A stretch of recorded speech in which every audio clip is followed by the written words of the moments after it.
Jesse, how you doing? Hi, I'm great. Thank you so much for having me, Javier. Thank you for your time. I wanted to start with this might be a bit of a big question, but your characters, Dave and Benji, are like two Mhm. sides of the same coin of pain. I think while Yeah. Benji feels so much all the time, Dave seems to have to make an effort to grieve, even in the middle of a Holocaust tour. It would seem that for Benji, pain is something that happens, and for Dave, pain is a choice. For you personally, how do you define pain? Well, I find pain, in my life, I'm very confused by it because, I have a very lucky life. I mean, not only do I live in a country that is safe. But I'm a movie actor. Like I'm one of the luckiest people on the planet, and I know that. And yet I'm also a miserable person. And I am constantly trying to understand how is it possible that you can have such a nice life and also be depressed all the time? And so in this movie, I'm trying to kind of ask those questions in a strange way. I have these two characters who are living kind of normal modern lives, but they're both suffering. And yet they know that their family survived by miracles to allow them to exist. And so, these two American guys should be waking up every morning kissing the ground that they're alive because their grandmother survived by 1,000 miracles. So these guys should be thrilled every day. They should be jumping up and down instead of walking, and yet they're both miserable. And so I constantly am just thinking of, how is it possible to come from a genocide and be miserable. And so pain confuses me. I'm just constantly confused as to why I feel the way I do. And that's what this movie is trying to answer.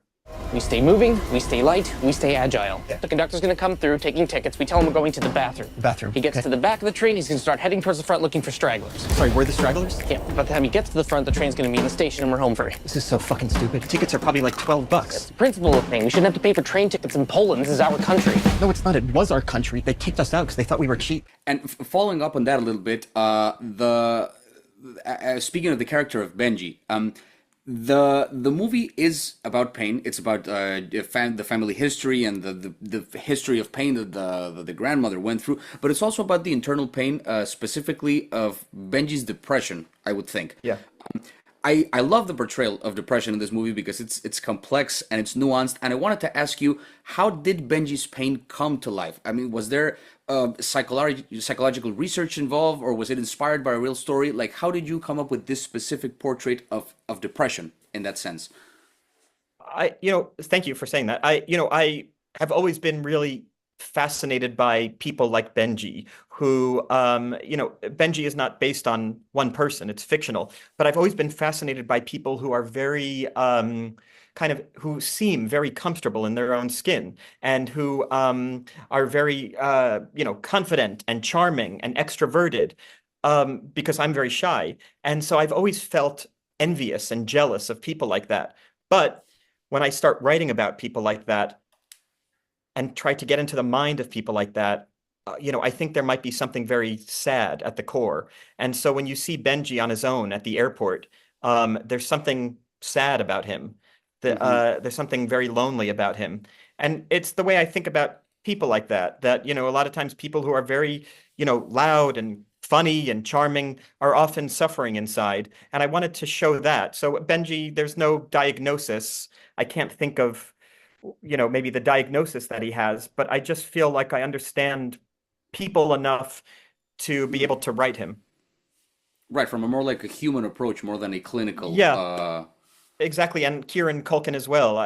Kieran, is a very sensitive person, and he notices people very well. And so, as a writer, and Kieran as an actor, I think we created a character that is feels real, even though there's not a specific, Right. prescription. What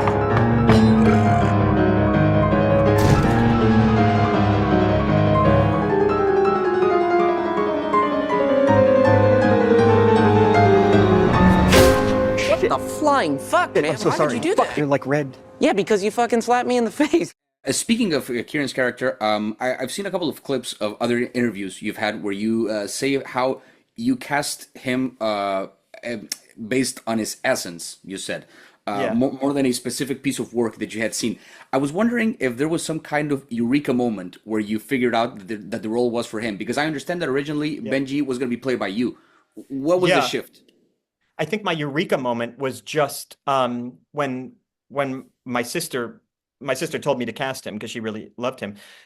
My eureka moment was that when she said you should cast Kieran, my first thought was, wait, does he do comedy or drama? And that's the answer.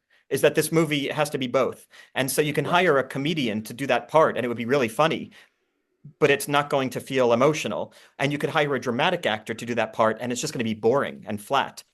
And when I thought of Kieran and I was wondering, is he funny or dramatic? That told me that that's the right person. There are not many actors who could do that.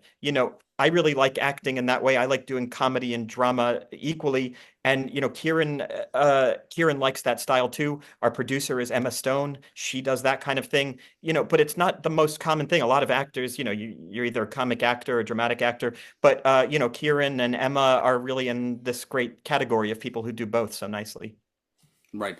Speaking a little bit more of like the comedic side of the movie, it's essentially a road movie where the conflict comes from anxiety sometimes, like no valid ticket on a train or having your cousin burp in a nice restaurant. Yeah. There's like the stakes seem low, but from your character's perspective, and thus from the audience's perspective, there is danger. How do you, as a writer, balance the comedy, the pain, the anxiety, the drama? Like how do these elements dance together? Oh, it took a really long time to try to figure that out. I've been writing plays for 20 years, and all of my plays have this kind of tone. They're funny on the surface, but they're about kind of tragic things or tragic people. And I've just gotten better and better at figuring out ways to make scenes funny while also making the themes be quite dramatic. And so with Okay. this, Kieran is burping at the table, and it's really funny to watch. But every time he burps, it kills me because I know that this guy is not going to survive because he can't exist in modern life well. He can't exist in public well. He needs to be bad and he needs to be disruptive. Yeah. And so every time he burps, it's funny to the audience, but it's killing me. And then right after he leaves, I tell them, he tried to kill himself, and to me, these two things are linked. So it's just about trying to find the balance between something that feels funny and allows you to laugh, but is also quite tragic. Right. Jesse, that's pretty much my time. Thank you so much Well, for thank yours, you. and So nice to and meet you, Javier. congratulations on the movie. It absolutely moved me. Thank you. You're so kind. Thanks, Javier.